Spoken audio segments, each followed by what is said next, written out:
Hello everyone, and thank you very much for joining today's webinar on US-Saudi ties following the recent visit of Saudi Crown Prince Mohammed bin Salman to Washington. My name is Dania Arayssi. I am a non-resident senior fellow at the Newlines Institute for Strategy and Policy. It is my pleasure to be moderating today's webinars with four panelists from different expertise. On Tuesday, November 18, Saudi Crown Prince Mohammed bin Salman arrived in Washington for his first official White House visit in more than 7 years. The timing is significant. Saudi Arabia has emerged as a central actor in Middle Eastern security, economics, and diplomacy at a moment when the region faces many challenges. The visit comes as multiple pressure converge. Ongoing discussion around Gaza and the Palestinian question, American effort to bring Saudi Arabia into the Abraham Accords, the weakening of Hezbollah in a country of historic Saudi influence, Iran's regional positions following recent conflicts, and Riyadh's own priority for deepening defense and technological cooperation with Washington. These intersecting agenda make this more than a bilateral meeting. The visit has implications that ripple across the region. Today, we are joined by regional experts to unpack what this visit means, not only for US-Saudi relations, but for the broader Middle East landscape. So let me start first with introducing our fourth panelist, all experts on the region and US-Middle East relations. First, Dr. Sultan Al-Amer is a resident senior fellow at the Newlines Institute, an associate at Harvard Center for Middle Eastern Studies, specializing in Gulf governance, nationalisms, and state formation. Tim Callen is a visiting fellow at the Arab Gulf State Institute, a former IMF mission chief for Saudi Arabia, specializing in Gulf economic diversification, fiscal policy, and oil exporting economies. Faysal Itani is a resident senior fellow at the Newlines Institute, an adjunct professor at Georgetown University, specializing in Lebanon, Hezbollah, and US Middle East policy. Dr. Kamran Bokhari is a senior director of a Eurasian Security and Prosperity portfolio at the Newlines Institute, specializing in geopolitical strategy, regional resilience, and US foreign policy in the Middle East and beyond. Thank you very much for being with us today. I would like to start the conversation with Dr. Sultan. Dr. Sultan, my first question is really kind of examining the regional leadership model of Saudi Arabia. Your work examines how Gulf states really construct governance frameworks and exercise regional influence. The MBS visits portrays really Saudi Arabia as taking an expanded diplomatic, financial, and stabilization responsibility across the Middle East. We have seen this from Gaza reconstruction to really mediating the Israeli-Palestinian dynamics. So I think my question first is, what's the institutional cost to Saudi Arabia of taking on these expanded roles? And what does this represent in terms of a new forms of Gulf statecraft or institutional overreach? Thank you, Dania. So I would start first with just mentioning a few aspects about the visit itself. So there are a few wins that you can say about this visit. The first one is a personal level. This is the first time, as you said, just mentioned, that there is this time that Mohammed bin Salman visits the United States since 2018.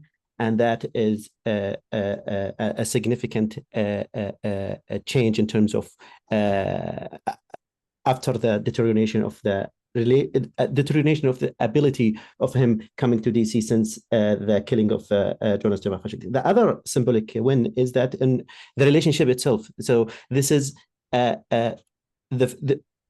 since 2019, the relationship has been boxed into its linkages with the normalization with Israel and the Abrahamic Accord. But this visit signifies that this linkage between the Saudi-US relationship and the normalization with Israel has been delinked, and now the relationship can pursue without being necessarily boxed within the Abrahamic Accord. The third aspect is that the main geopolitical gain that the Saudi had from this visit is that they draw Trump's attention to what's happening in Sudan, and this is a major diplomatic win, I would say, from this. But what drives all of this? Coming back to your question, I would say that in 2019, when Saudi oil facilities was attacked, and half of Saudi production got out of the market, that was a very critical moment in terms of Saudi regional posture and how they would, because that was happening during first Trump administration, and Trump didn't. Saudi expected that Trump would retaliate against Iran, but that didn't happen, and that caused a change of Saudi foreign policy from interventionist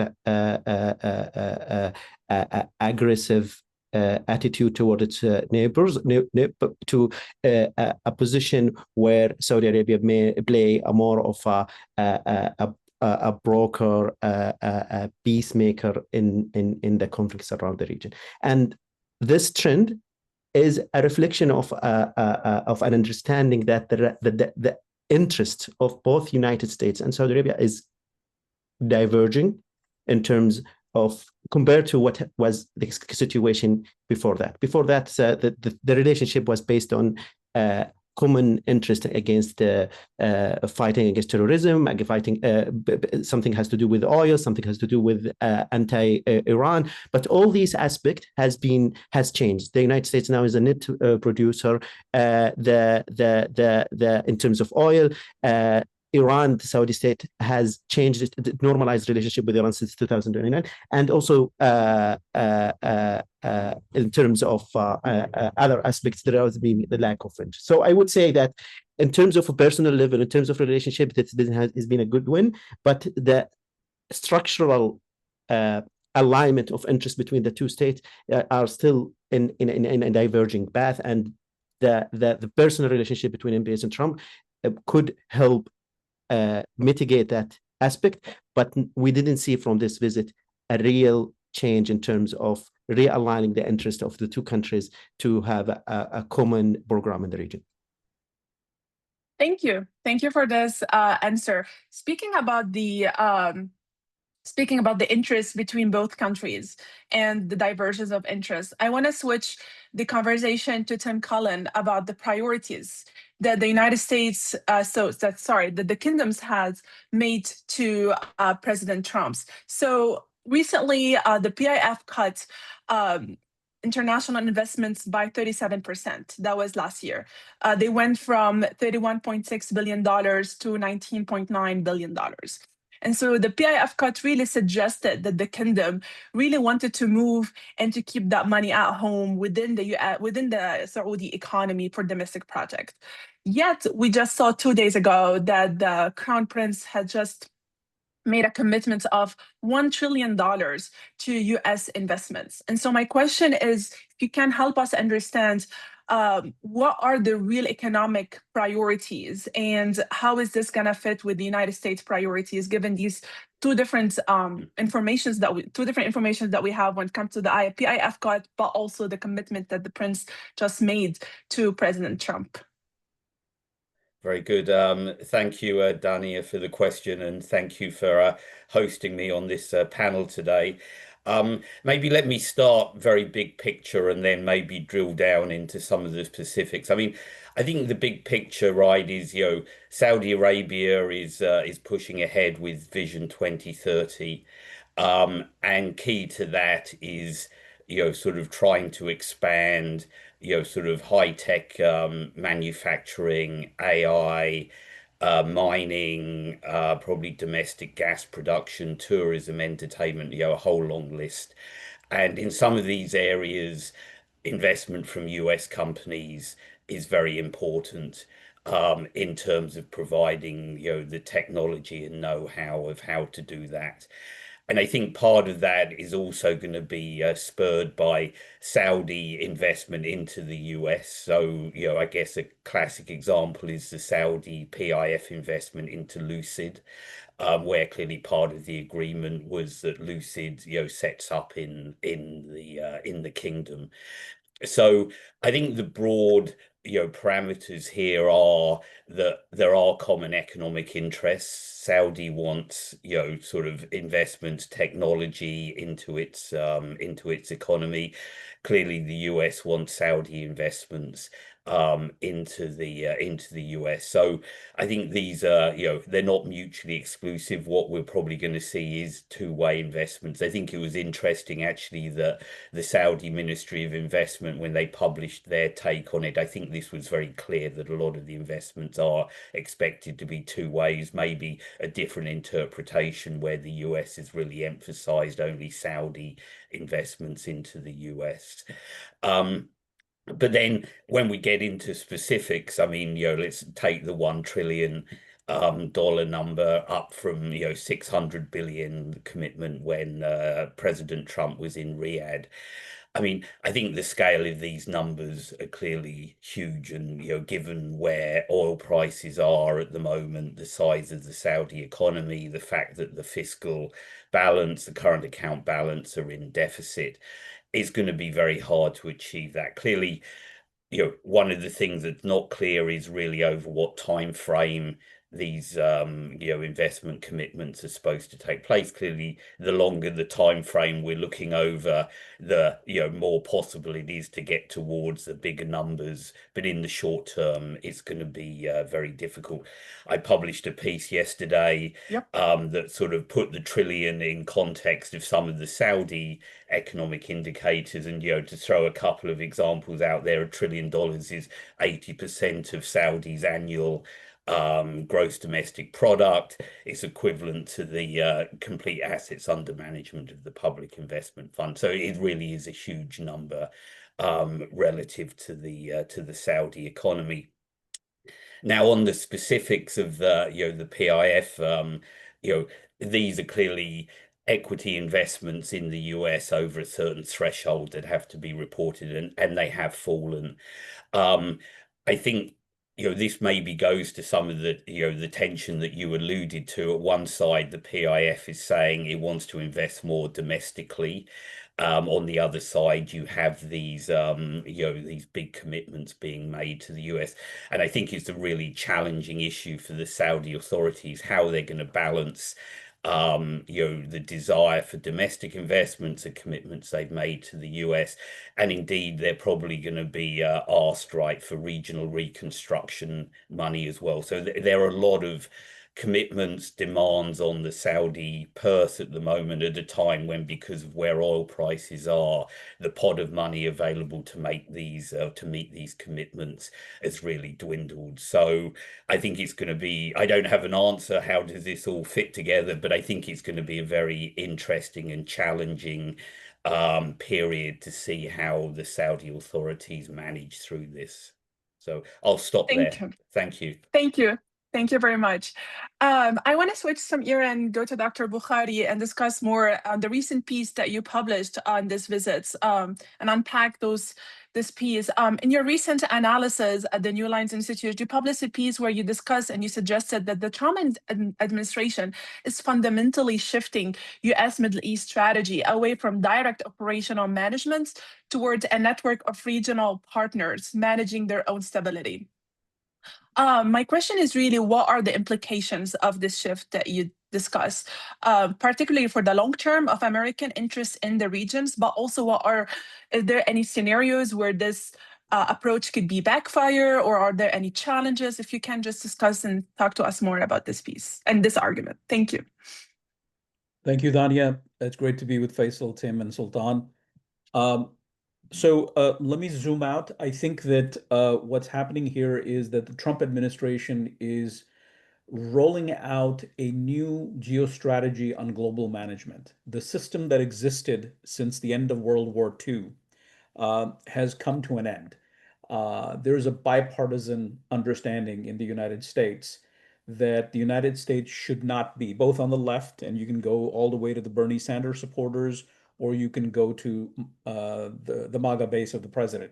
They will formulate their positions in different terms and languages, but at its essence, it's basically that the United States should not be getting involved in the world. There are a lot more bigger problems at home, and we don't need to play global cop, to put it simply. I know that I'm just rushing through sort of the details here.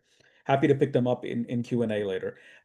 So what the Trump administration has done is basically said, Washington will no longer assume the heavy lifting of security around the world. Instead, the new architecture that is being put together is one where regional players, regional stakeholders, allied and partner nations of the United States take the primary responsibility, and then the United States will support that regional effort. Now, we see this happening in Europe, and therefore the whole angst about, how will Europe defend itself against Ukraine? We see this kind of happening, but in a different way, because it's a maritime space in East Asia, with particularly Japan, Australia, and taking the lead more so and increasingly so in security operations. But as I said, this strategy is largely for disentanglement from land conflicts. Because it's an oceanic power, the United States will continue to play a heavy role on the maritime space because it operates by a different logic. Let's come to the Middle East. When you operationalize this in the Middle East or anywhere, the first order of business is there are conflicts going on. So you have the Ukraine war. In order for this thing to work, the United States needs to end the Ukraine war. It has not succeeded in that. But in the Middle East, we see some success. We see some noteworthy measure of success, but there are complications. So why are they complications? There are four major players in the Middle East of varying size and capabilities and influence in the region. And in no particular order, they're Turkey, Israel, Saudi Arabia, Iran. Now, so how do you operationalize this whole strategy of regional players taking the lead? Well, it's very complicated because all four of them have a very, if you will, conflicting / cooperative relationship, again, to varying degrees with one another in sort of a quadrangular fashion. So Iran, the United States has set aside and said, okay, we still need to sort out a lot of problems, and Iran is not at a place. It's going through internal change. It has seen strategic reversals on a regional scale. So let's, set Iran aside. It's up. We still have to cut a deal with them. That leaves Turkey, Saudi Arabia, and Iran. Israel. The key thing to note here is that Saudi Arabia is the only Arab actor in this. And this is important because this is an Arab majority region. Now, the problem is that the Saudi Arabia, despite its massive financial bandwidth, and I agree with what Tim was saying earlier about the constraints on that end, but if we sort of hold that constant, it's safe to say that it has a great deal of financial bandwidth and firepower that it can bring to bear. But what it does not have is military capabilities and broader strategic heft. And it's a conservative polity by nature. It's not engaged in sort of asserting itself or throwing its weight around in the region. So how do you go for the US? The problem is, how do you go from we do all the work and the Saudis rely on us to say, Saudi Arabia, well, you need to be part of a regional architecture. And so that is the challenge that the United States is facing. And if you notice that the United States was asked by the Saudis for a much more enhanced defense agreement.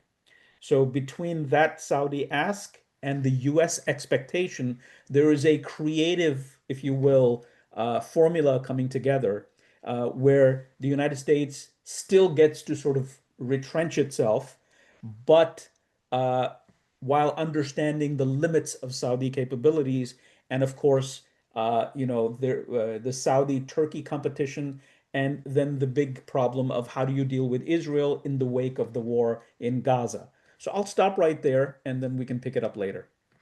Yeah, this is a very good point to shift actually about the good point about the ask for Saudi Arabia to take more regional role in terms of security in the regions. And this actually brings me to another question for Faysal about Lebanon and the regionals rebalancing. I know, Faysal, your work really focuses heavily on Lebanon, state fragility, and Hezbollah role in the politics there.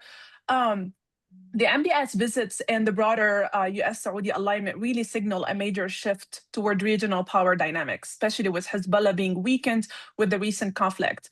My question is really, how do you see this reshaping the politics in Lebanon, and what does this mean really for Lebanon's own foreign policy relationships and autonomy, with all the conversations right now about disarming Lebanon, disarming Hezbollah, and really kind of pushing Lebanon towards better system of more sovereignty about its borders? Thank you for the question and for having me on. Look, I think there's a bit of a paradox here, actually, that's making this a bit difficult to analyze. The paradox is that Lebanon is in a situation that's more favorable than ever, maybe in the past 20, 30 years, to some kind of intervention that would weaken Hezbollah and strengthen its adversaries. But I don't think this is a chance that's going to be capitalized on abroad by the Saudis. That's because they have their own story in their head about Lebanon that's been running since before this war and since before Hezbollah's weakening. The issue is that historically, the Saudis, at least since the 1990s, have been basically sponsors of Sunni power in Lebanon, personified in the prime minister. And of course, most personified in Rafiq Hariri and then his son, Saad Hariri. This was very much in the vein of, traditional Saudi power politics, like very personalistic, very based on personal relationship, based on money as well, direct transfers of money that funded the Sunni position in Lebanon. I think the Saudis, starting with maybe late King Abdullah, but especially MBS, began to see this country as just a waste of money and a waste of time and a waste of prestige. And the reason they did that is really because it's not about Hezbollah being strong. I don't think that's the issue. It's because the Hariri camp defected to the Hezbollah camp and decided that they're going to share power together. They're going to get rich together. They're going to enjoy Lebanese corrupt life together. And at that point, the Saudis, understandably concluded that this is probably not worth putting time and money into this. So they just got out of Lebanon, and at the same time they got out of Syria. They got out of all that northern arc of the Middle East for many of the same reasons. Now here we are. Now the Lebanese, what they really need is they need a lot of money to rebuild their country. They need money for the army so that they can put pressure on Hezbollah.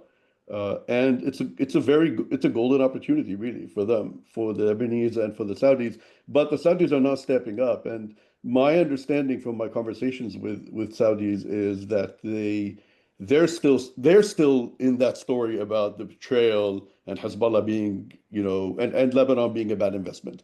And therefore they're waiting to see, is this the real deal now? Because of course, what the Saudis do have is money. Yes, they have fiscal problems, obviously, and Vision 2030 is not going as well as it can, but they have money for Lebanon. It's not as high a scale of money anyway, but they're not giving it. Whereas if they do, it would solve a lot of the pressure on Lebanese institutions. They're waiting and seeing what the Lebanese have to offer. Of course, the Lebanese don't have much to offer if you don't help them and give them a push and put pressure on them. And the Lebanese Sunni camp has basically disappeared. There isn't any really Sunni power in Lebanon anymore. So to answer your original question, I had to put the context out there. I don't think the Lebanese will benefit in any tangible way from the Saudi posture in the region. Even if the general posture, and by the way, I'm not sure I agree with that, but even if the general posture is more forward-leaning, more aggressive, more interventionist, I think that Lebanon is a little bit lower on the list. I think this is probably a mistake from Saudi strategic interest perspective, but I also know that once MBS gets an idea in his head about something, then that thing is going to be deeply embedded in Saudi strategy. So I hope that helps a little bit.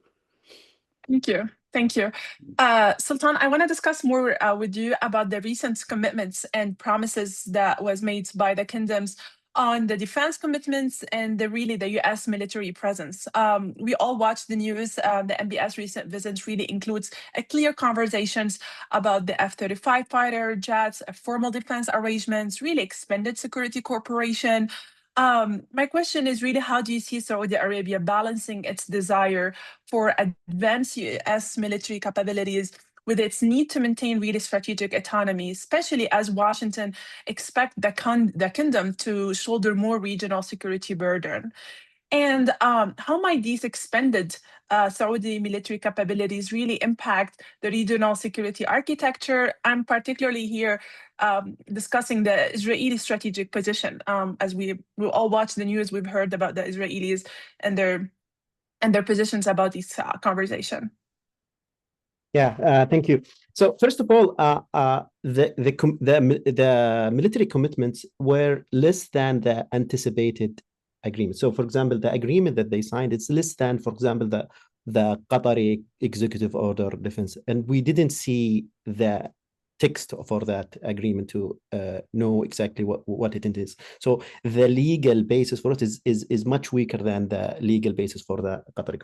The fighter jets, it's the most prominent one, but it's still in its first step. If we recall what happened with the UAE, so the UAE got their first approval of purchasing these jets in a context where this was attached to a normalization deal that helped this to pass the legal requirement for Israel's qualitative military in the review in Congress.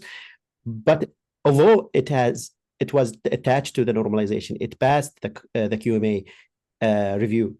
It didn't materialized because of certain requirements from the United States and that the UAE thought as an infringement into their sovereignty. So there is still a huge, a long way until this can be materialized. So that's in general. How does that affect the Saudi military capabilities and the region?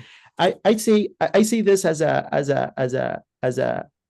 an indication of how the relationship is now in not a better situation. For example, in 1990, when Saddam occupied Kuwait, there was no any kind of agreement or written agreement between Saudi Arabia and the United States, but there was this huge expectation that the United States would step in and defend the Gulf and Saudi Arabia.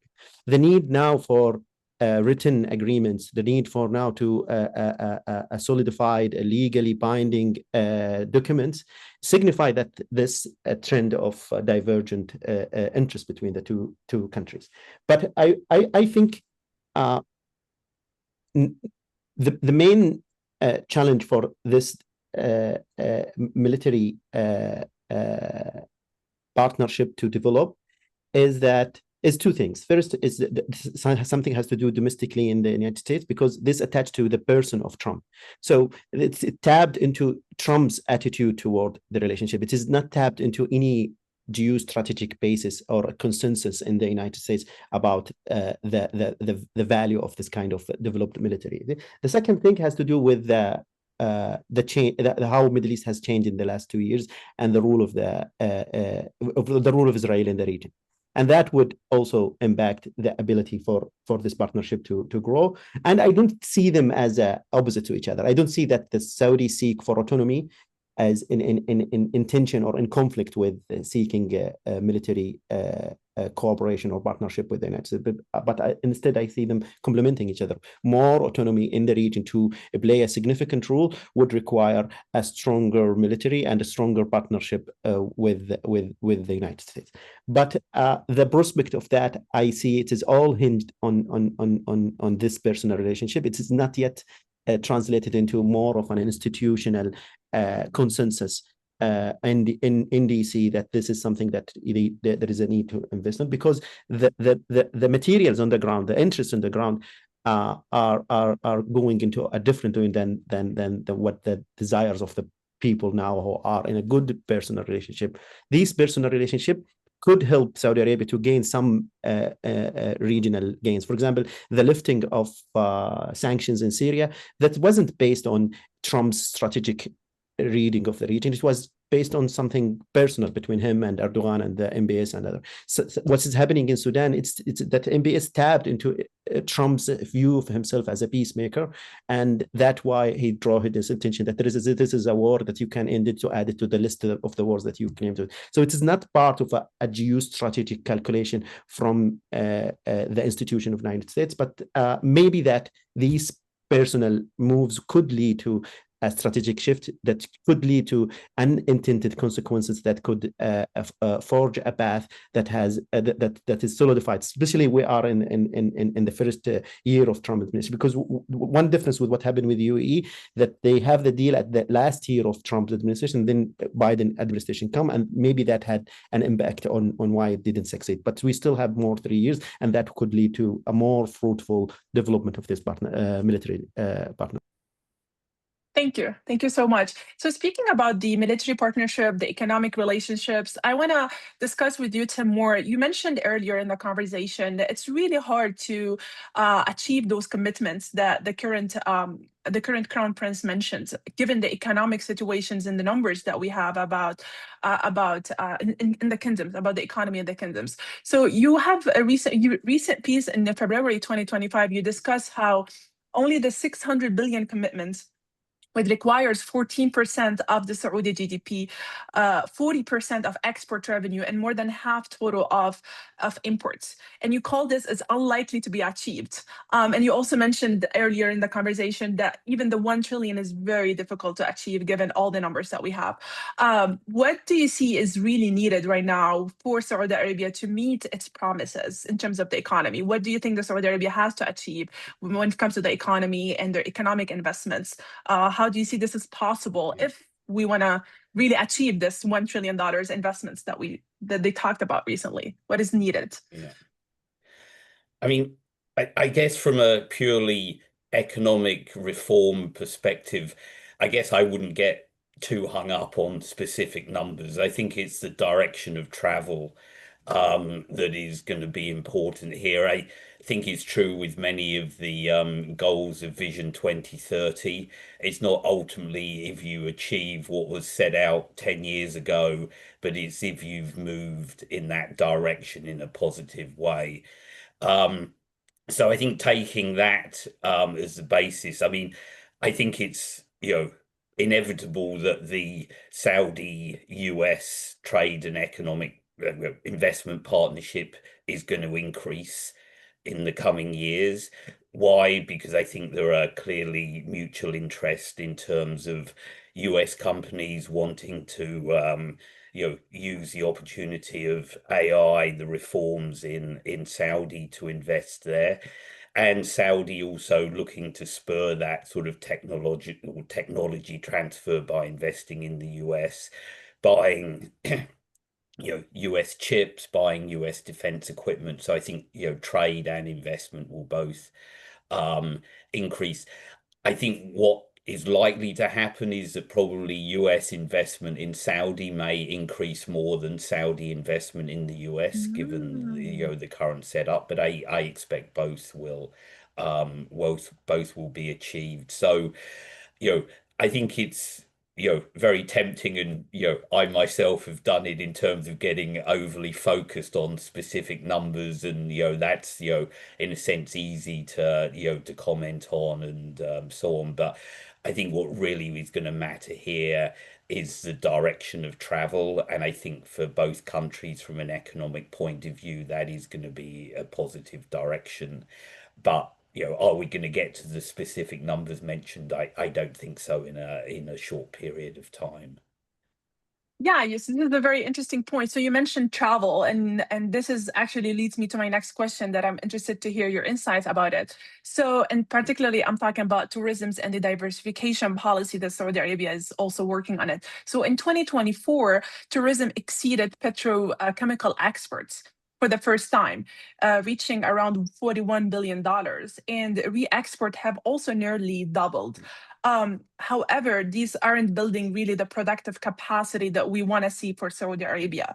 And so these are probably like service and logistics activity. So do you think, are there any really sign of a genuine economic diversification that the kingdom is really working on it? This goes back to the conversations around the Vision 2030, or are they really masking the really difficult non-oil economic engine policy that the kingdom is right now witnessing? Yeah.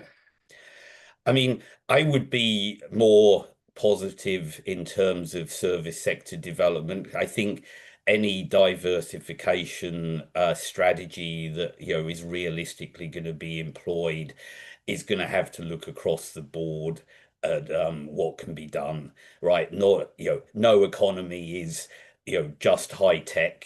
It has a whole range, and you need that whole range of job opportunities, because the skill levels of the Saudi population range from those who can work in high tech, in finance, to those who are going to work in service jobs, and that's true of any economy. So not to take the opportunity to develop tourism or to develop the logistics sector, I think would not be the correct strategy to follow. But then to take the question a step further, and are we seeing a lot of signs of development of higher technology, higher productivity sectors? I think we're seeing an increasing amount of investment going into those sectors, but can I see that in the economic data yet? I think it's a struggle to see it. So what do we have? I would argue at this stage we have definite evidence of diversification going on. A lot of it due to tourism, but you can see it in elsewhere. But we're still at the stage where oil is the dominant force in the Saudi economy, both because government PIF spending relies on oil revenues to some degree, but also I think because partly from that route and partly from a confidence route, private business is indirectly reliant also from that point of view on oil. So we might well be seeing somewhat stronger non-oil growth at the moment than we would expect, given what we understand has happened with the PIF, government spending not growing very much this year. But I think it's still, we're still at the stage where maybe the relationship is weakening, but oil is still the most important driver. Thank you. Thank you very much. I want to discuss with Dr. Bokhari an important question that was discussed on the table during the recent visit. It's the Palestinian normalization dilemma and the Abraham Accord. That's a big topic. Everyone is really kind of unpacking right now. And I know you noted in your recent piece that it's unlikely for Saudi Arabia to join the Abraham Accord. You mentioned it's fairly shortly, as Trump's hopes, despite the Crown Prince's stated interest, and we also witnessed and heard his stated interest. Given the current far-right composition of Netanyahu government and its explicit rejections of Palestinian statehood, what would need to change either sides of the Israeli or the Trump approach for the Saudis to credibly move forward on normalizations? I mean, the Saudis were very clear that we're interested in joining the Abraham Accord, but we also want to maintain a two-state solution on the table. This is something that we want to see before joining. So I want to hear just your analysis and insights on what would take for the Saudi, for the Trump administrations, but also for the far-right government that we have right now in Israel. Yeah, no, great question, Dania. Look, I don't think there's a rush. I think that President Trump, and this was reported, I think, in the Washington Post, quoting at least 3 different unnamed White House officials, saying that it doesn't have to happen now, just this moment. If it happens before the end of the president's term, then that's a win for the president. And why is that the case? Because the Trump White House knows the constraints that the Saudis are under. This was articulated by the president himself in his visit back in May, when he was saying, I would love for you to join the Abraham Accords, but I realize that you will do so on your own timeline, because a lot of things have to work out. Look, the situation changed. the October 7 attack was designed to torpedo these efforts.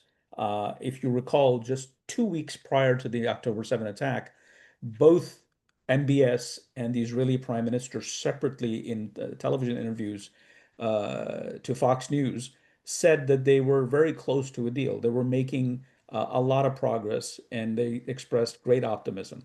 Then came October 7th, that completely changed everything. Now it's very difficult. I mean, with what has happened in Gaza, the scale of death and devastation, and it's just not possible to go back and pick up from where the negotiations dropped off, back in late 2023.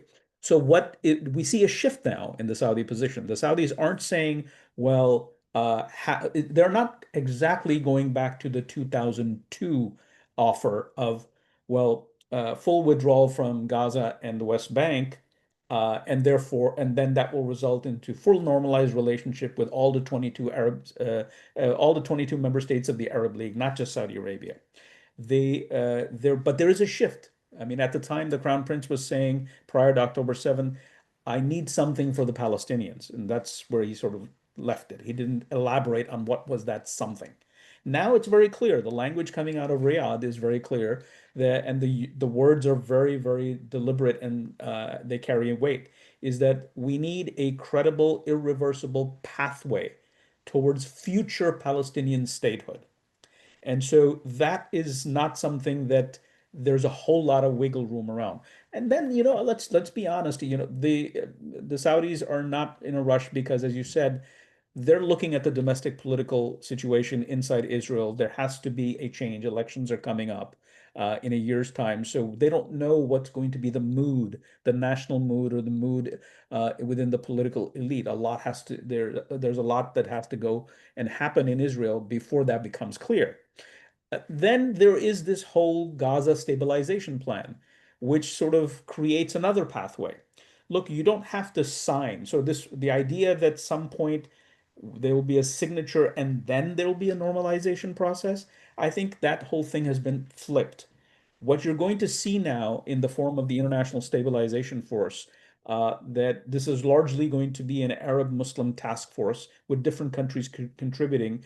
So far, the Saudis have said we're not going to contribute in terms of soldiers, but then they have this strategic mutual defense agreement with Pakistan, which means that Pakistanis will sort of be acting as the proxies of the Saudis. Regardless of what the permutation and combination of that stabilization force, the reality is that the Saudis are going to be a big player in the stabilization force, but there's going to be the Turks, there are going to be others, even countries as far out as Azerbaijan and Indonesia. They will be working on a day-to-day basis with Israeli authorities to stabilize Gaza. There's no way you operate on the ground, disarm Hamas, create the conditions for a new Palestinian police force, build it from scratch, recruit, train, and enable the World Bank to come in and do all that it needs to do to rebuild and whatnot, and to provide for humanitarian assistance. And then of course create a new governance structure. This doesn't happen in isolation. You will be working with Israel. The ISF and the IDF forces will be working with each other. There's no other way around it. So I guess what I'm trying to say is you don't need the Abraham Accords to actually engage in some sort of a pathway towards normalization. It'll be a de facto situation, as opposed to something where you sign a document and say, hey, we're now normalized. Thank you.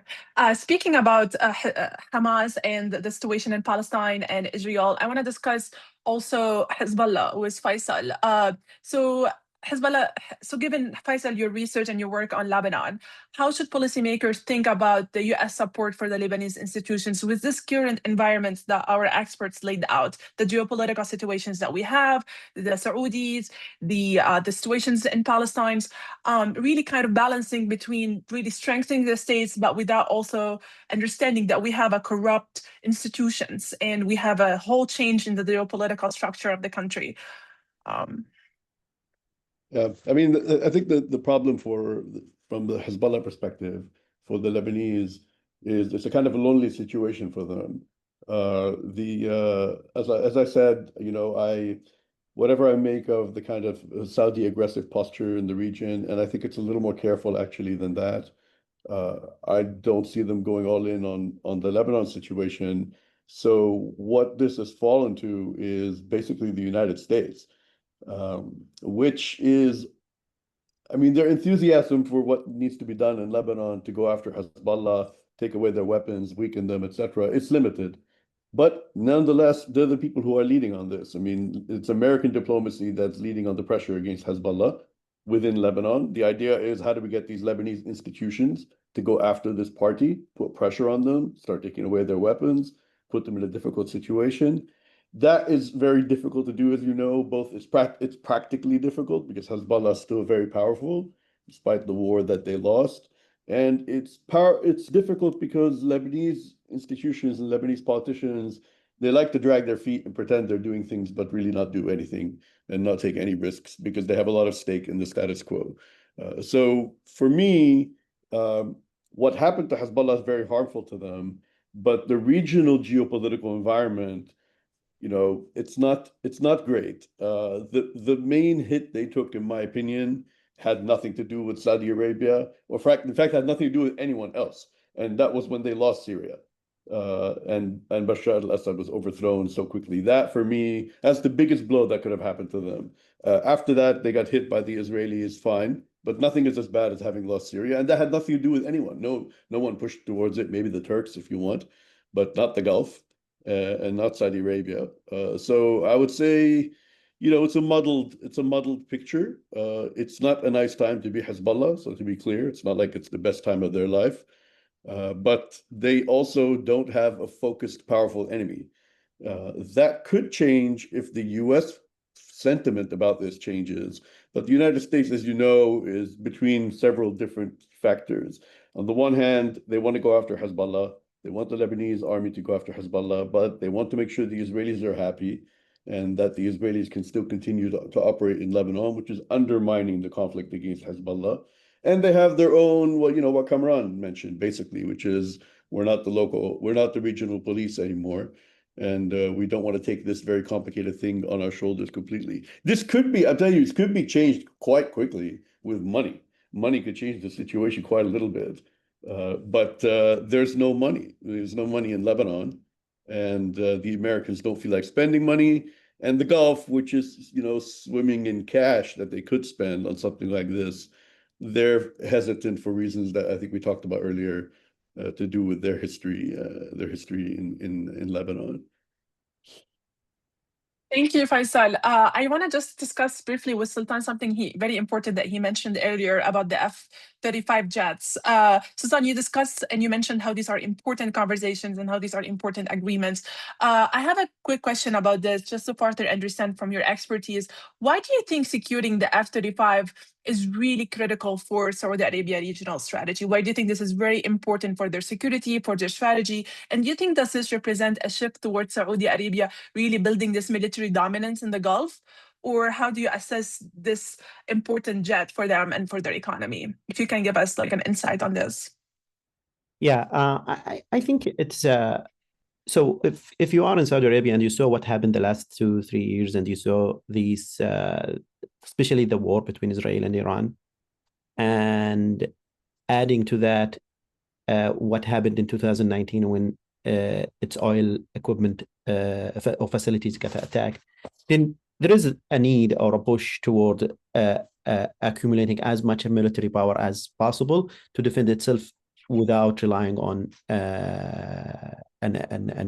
some help coming from abroad.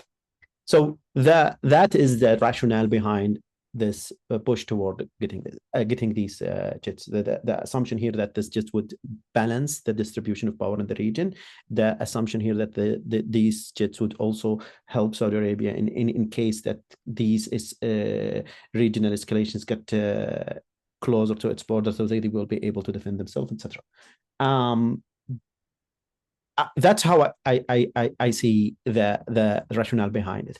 But I think more importantly than the jets themselves is that the ability to get access to this critical military equipment without going through the Abrahamic Accord and normalization. I think this is the main breakthrough that the Saudis was able to pull out within the context of what's happened in the last 2 years. Thank you. And then something we didn't have a chance, I think, to discuss, but I know Dr. Bokhari talked about it in his piece, is about Iran and their wild cards. You mentioned that while Iran capabilities have been temporarily weakened, potential US-Iran rapprochements could lead to Tehran gradual rehabilitations. You mentioned that sentence. And so how should Saudi Arabia really be prepared for this possibility of the rehabilitation possibility of Iran within this entire geopolitical changes that we are all witnessing? Great question, Dania. I think the Saudis are looking at this. I mean, there's no way that they can't, because let's just put two and two together. Iran is in a position where it's the weakest since the founding of the republic. There is a massive transition underway, to a post-Khamenei republic. What does that look like? How do the Iranians get to the other side? There's a massive water shortage in Iran. The economy is really doing bad. The idea that they can get by, and there's great upheaval in the country. So how do you stabilize? The only way to stabilize is to reach an understanding of sorts with the United States, and Trump is offering that right now. And we're seeing evidence that there is still conversation going on. In fact, the Iranian foreign minister said, we were even talking during the war when Israeli bombs were dropping on Iran. The conversation with the US did not cease. So there will be some form of an understanding. What that looks like is very difficult to say, but that will allow for some respite for the Iranians to sort of recuperate. The Saudis are looking at that. What does that mean? The Israelis are looking at that. Turkey, which is now trying to replace Iran sort of as the player with the disproportionate amount of influence in the region, you can see that happening in Syria, is also looking at that. And so I think this is the big question. We don't have any answers to it. What does Iran look like on the other side of this transition that is going through? And how will it behave, moving forward when it regains its bearings and it regains its footing? It's not happening anytime soon, but it will eventually happen, and the Saudis are preparing for it. Thank you. So we have 9 minutes left from our conversations. First, I want to see if any of our panelists have any last comments that they want to mention before we open the floor for questions from the attendees. If you have any last minute comments that you want to share. All right, so if you have any questions, please share your questions. And for our panelists, we have, I guess, 8 minutes left. So I can say something about please, Kamran. Please, yes. To build on what Kamran said about the Abrahamic Accord. I think I agree with Kamran that what the Saudis are seeking now is different than the Arab Peace Initiative that was happening in 2010, but they also redefining what Abrahamic Accords is meaning. Because Abrahamic Accord means that you would normalize relationship with Israel, regardless of what's happening in the Palestinian-Israeli front. It is mostly a transactional relationship that you would normalize the relationship with Israel to gain some benefits from the United States. Morocco got a recognition of something from the United States in return of normalizing with Israel. Sudan was removed from the list of terrorism sponsor states in order to normalize with. So this is the formula. So you normalize and you gain something from the United States, regardless of what's happening in the Palestine. So and that was the path that the Saudis were into until August 2023. But after the war, that changed. So, and they are insisting on this credible, irreversible path toward statehood. And also, because of the war, they are now able to gain some of these gains that were linked to the normalization without doing the normalization. So that weakens the argument for conducting negotiations, because you are now able to get something from the United States without having to normalize, and the push toward this path towards statehood is stronger because public opinion changed in Saudi Arabia and in the region because of the war. Please, Dr. Bokhari. Yeah, I just want to add, Sultan made an excellent point. I think that the Abraham Accords, you have to look at it from the perspective of President Donald Trump. This is his signature project. He's 1 year has gone by, 3 are left. We have midterms coming up next year. We don't know what will happen. And so the president will soon be 80. So he's looking at legacy. He's looking at, hey, I gave something to this region, I gave something to, Europe and Asia and whatnot. So he's looking in those terms. So if you apply that logic of the president on the Abraham Accords, then you can understand why countries like Kazakhstan and now Azerbaijan is also has expressed interest, but there's no formal statement yet that they want to join too. Abraham Accords has moved beyond sort of this Arab-Israeli conflict. It's become sort of this umbrella under which the president can say, look, I have achieved peace. Obviously, it's still rooted in the Israeli-Palestinian, the Arab-Israeli conflict, but it's become much more. It's more, almost like a label for all the sort of the peace efforts that the president is pushing, at least in Southwest Asia. So I think that we need to understand, we need to move beyond sort of what the 2020 understanding of the Abraham Accords, because it is evolving. And I think that the Saudis also are in a much stronger position to sort of push back and say, these are things we need in order to normalize relations.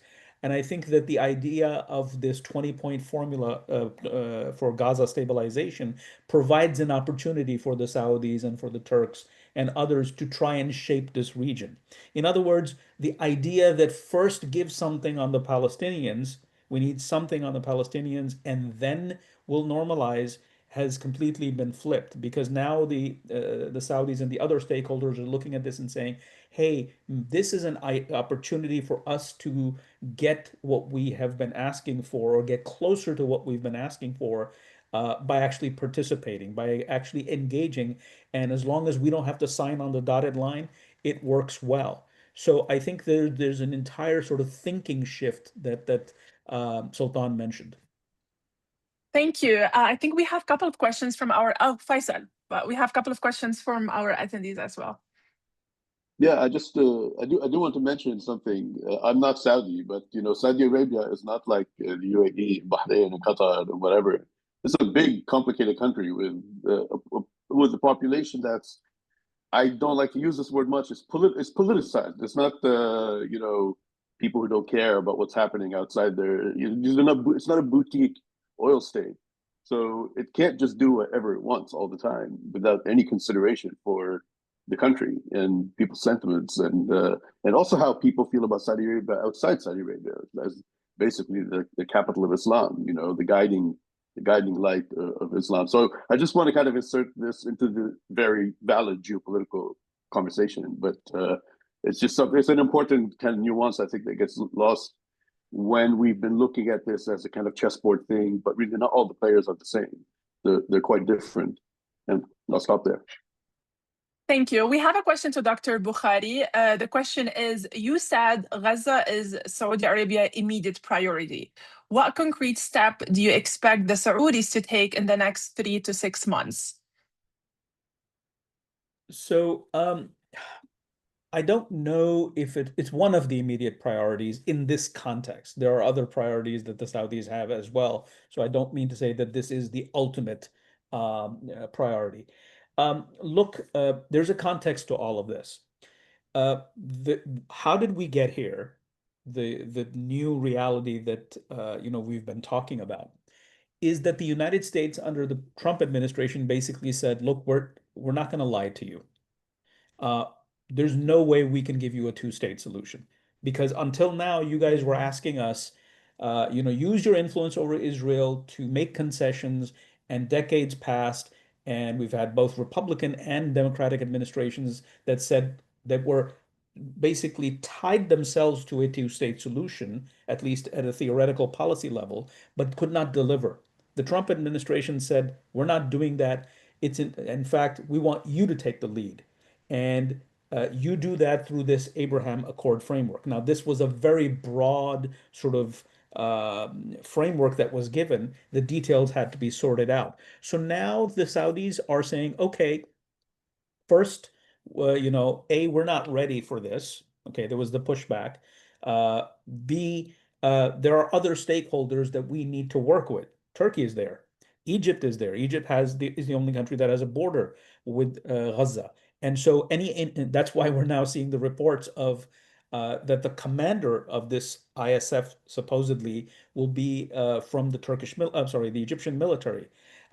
There are the Jordanians as well. And then they needed to bring in the Pakistanis into this equation in order to be prepared. So the next 3 months, 6 months, first of all, is to get the ISF running, okay? Then somehow bring some governance structure, and that's going to be difficult, okay? Thank you. Thank you so much, Kamran. I just want to take a moment to really thank Tim. He has to leave at noon. So thank you so much, Tim Callen, for being with us and for your time on this webinar. We really appreciate it. Thank you so much. A pleasure. Nice to see everybody. Bye-bye. Thank you so much. Thank you. For our attendees, for our panelists, if you're okay, we're going to go a little bit over just to make sure we're answering all the questions from our attendees. And I'm sorry, Dr. Bokhari, for cutting off. Just wanted to make sure everyone is recognized here for their participation. So thank you so much. Dr. Bokhari, you can continue your contribution and your analysis. Yeah, no problem. I'll just wrap up what I was saying. So first of all, you have to oversee this ISF, okay? You're not putting in troops, but there are others who are going to be there. If you're going to play the lead role that the US wants you to, then you will have to sort of oversee this process. So there is that. How do you build a Palestinian constabulary? Because look, the countries committed to forces this isn't open-ended. They don't want to be there. They don't want to be caught in a firefight between Hamas and Israel. So that's going to be walking on eggshells. So these are things that the Saudis will have to deal with. The Saudis, most importantly, have to mobilize funds. And so and I wish Tim would, had stayed with us, because I was going to ask him a question on how he sees that happening. But the World Bank, is going to allocate certain things. Obviously, as Faysal was saying, the Khaliji states Saudi Arabia in the lead, will put some in, but nobody wants to own this. But somehow Saudi Arabia has to lead this effort. And then, the governance structure. You have clans in Gaza who want to take advantage of this opening and, create a stake for themselves. Hamas is still out there as a social political movement. What is its future? You have the PA and Fatah, willing to parachute themselves in, but the Israelis are pushing back on that. There has to be some reform. Mahmoud Abbas is very clear that he will not be the PA president, soon, because of his age and his health, and he's preparing for that. All of these things have to be overseen, and I think Saudi Arabia would like to be able to oversee this with minimal sort of risk exposure on the ground. Thank you so much. We have another question that is really open. If any of the panelists would like to take it, the question is, how should we assess the Trump administration willingness to deepen ties with MBS despite ongoing concern about a human rights and regional escalation? I don't know any of the panelists would like to take that question. Oh, Faysal, sure. Thank you. I'm pretty sure we could all take that question, but yeah, we can hear the insight from the three. Sure. Look, simply put, if I'm looking at it from his perspective, right, he's looking at a region where, with very few exceptions, actually no exceptions, I'm not sure, I'd have to look at a list. There are egregious human rights violations, first of all. So whether or not there is an element of repression in a system cannot be a deciding factor in what the United States does if everybody is repressive. Then what you decide, if everybody is repressive, you have to decide who is good for you and who's bad for you. So that's the first part. The second part is what you probably already know, which is that this president, regardless of how he feels like what happens inside the country, inside America, etc., where he does have his own that passes for his own code. What happens outside the country is treated differently than what's happened inside the country. And what happens outside to our conventional norms about how to treat people well or not. It's very, very separate. It's treated in its own arena. And to be fair, this is a long tradition of international affairs. It's not something Donald Trump invented, nor is he particularly the worst one at it, I guess. So I see that these are the two things. First of all, you have to be pragmatic. If everybody is bad, you have to be pragmatic. And second of all, bad and good applies here, but doesn't apply in other places. And I think he's a little bit helped by the fact that, I mean, to be honest, this is MBS and his team and his communications campaign is pretty slick and it's pretty effective. They've done things in the kingdom that are they're exciting, they're interesting. They've buffered the reputation of the place. You're not talking about some kind of mass like incarceration dungeon state like Bashar al-Assad Syria or something like that. So this makes the diplomatic and reputational cost of engagement a little bit lower, I think. So that's what I think. Thank you. Dr. Al-Amir, would you like to add anything on that question? Yeah, I think if we look at the United States foreign policy toward the region from a historical perspective, the inclusion of protection of human rights and a humanitarian aspect started with Carter, and it increased in the 90s up to 2000s. And then starting from the last years of Obama, we see that slow decoupling of the protection of human rights and the humanitarianism from the foreign policy. Trump took it to live, but even Biden continued it, especially after when the war started in October 2023. And now it seems that it became a consensus, our bipartisan, at least among the older generation of those parties, in elite in these parties, that what matters in this region, that they gave up on value-based approach toward this region, gave up on democracy promotion, human rights protection, etc. It is America first in different format, but also has some crude transactional aspect to it. And I don't see in the future, even if after Trump, I don't see this trend to be reversed unless a radical change happens within in the Democratic Party, especially. Thank you. And then Dr. Bokhari, do you have anything on that question before there's a question for Faysal on Lebanon. Just very quickly, I just want to add to what Faysal and Sultan said. And so I think we have to understand that when it comes to values, there's always sort of historically, there are those who say, well, the US should promote democracy from the region I'm talking about, and they should support human rights and project sort of that ideational soft power. But there's also, once you start applying it, it becomes really complicated, because then there are accusations from the region that, oh, this is the US trying to impose its culture on us. And so when you say values, whose values? And so what this administration has done, and Sultan is right in sort of a crude way, is to say, we're not going to even get involved in this. It's not our job. It's not our problem. And I will end my comment with sort of, pointing to a speech that the president gave while he was campaigning last August. And he was referring to the treatment of women in Afghanistan. And he said, well, if they want to do, and he used his hand like this, if they want to do this, in other words, they want to veil, who are we to tell them not to veil? This was his way of sort of saying, we can never get this right. We've tried for 20 years. And somehow it's not worth it. And we've spent $1 trillion in Afghanistan, and nothing happened. And in fact, we lost everything. So I think there is a broader rethink on the part of the United States, on both sides of the partisan divide, as to what are the limits of the United States being able to promote the values that it champions in these different regions. Thank you. And Faisal, we have a question. I think you touched kind of about it today. It's about a relationship between Riyadh and Beirut. The question is Lebanon still relevant for Riyadh? They have been ignoring its existence practically since Hariri in 2017. Could it even be a subject of discussion between Trump and MBS in the future? I'm not going to say it's not relevant because it's an important country and there's geopolitical objective importance to it, given where it's located and the borders and who it borders, etc.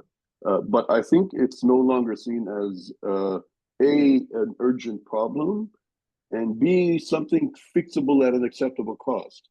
So what the Saudis in their currently very transactional, financial driven model, the way they see it is, if I put in an effort into this country, here are my questions. First of all, who am I going to back?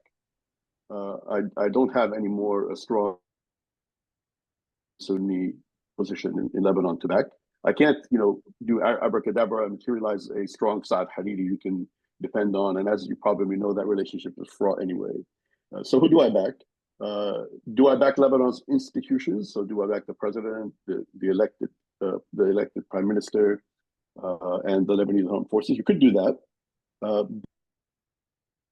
But everything we've seen from the Lebanese for the past 20 years or so has been basically that they take our money and then they do whatever they want. And Lebanon is not urgent enough for them to swallow that and say, well, what can we do? We're going to try our best, et cetera, and see what happens. Even Syria, which is a still basket case like Lebanon, there is a kind of, at least a strategy, some kind of possible way forward, somebody to invest in and back. And Lebanon is just not there. I think, I'm not saying this is an entirely accurate reading of the situation in Lebanon. I think it's a little harsh, but I think they got it into their heads that until we see some sort of proof of concept, we don't want to invest. And the irony is, of course, that the United States right now, the superpower, are the people who are testing this laboratory experiment out for them as they look and see. But I think if it appears that money can push things in the right direction, that the institutions can move in the right direction, I think you'll see some renewed Saudi interest there. There's a kind of sympathetic, sympathetic connection between these two countries and people. There's a lot of exchange of people, a lot of Lebanese in Saudi Arabia. As you know, Saudi Arabia used to be like the main tourist population in Lebanon. So there is something there to build on. But I think it's been lost in the midst of all the other challenges and how badly Lebanon has performed over the last couple of decades. We'll see. Thank you. And I think our last question is about the domestic policy. So how might MBS visit really influence domestic political debate in the US, particularly around energy policy and America's reliance on Saudi Arabia? Dr. Al-Amai, would you like to take that question? Yeah. First of all, since 2021, I think America is not dependent. They are a net exporter of oil, so there is no dependency. Historically, the United States wasn't dependent on Saudi oil in terms of importing Saudi oil. It mostly gets its oil from Venezuela and Mexico. But the role of Saudi Arabia in influencing the price have diminished also in the last decade. It has to have a partnership with OPEC, has to have partnership with Russia in order to control and influence the prices. But in that aspect, I don't see the visit itself per se would influence the debates on energy. It's mostly Trump's policy toward fossil fuel production and etc., removing any kind of restriction on that. In his speech during the US-Saudi investment conference, he mentioned even coal to be part of his new strategy of having energy in the United States. But I don't see the visit itself would influence the debate. But there is a huge push from the Trump administration to depart from any kind of climate conscious policies in terms of when it comes to energy and investment in oil or coal or anything. Thank you very much for your answer. Thank you very much for our panelists and Tim as well for your contribution and for your analysis and insight today. Thank you very much for the online attendees. We appreciate that. And hopefully we can have another conversations about that sometimes in the future. Thank you. and please take care. Thank you very much. Cheers.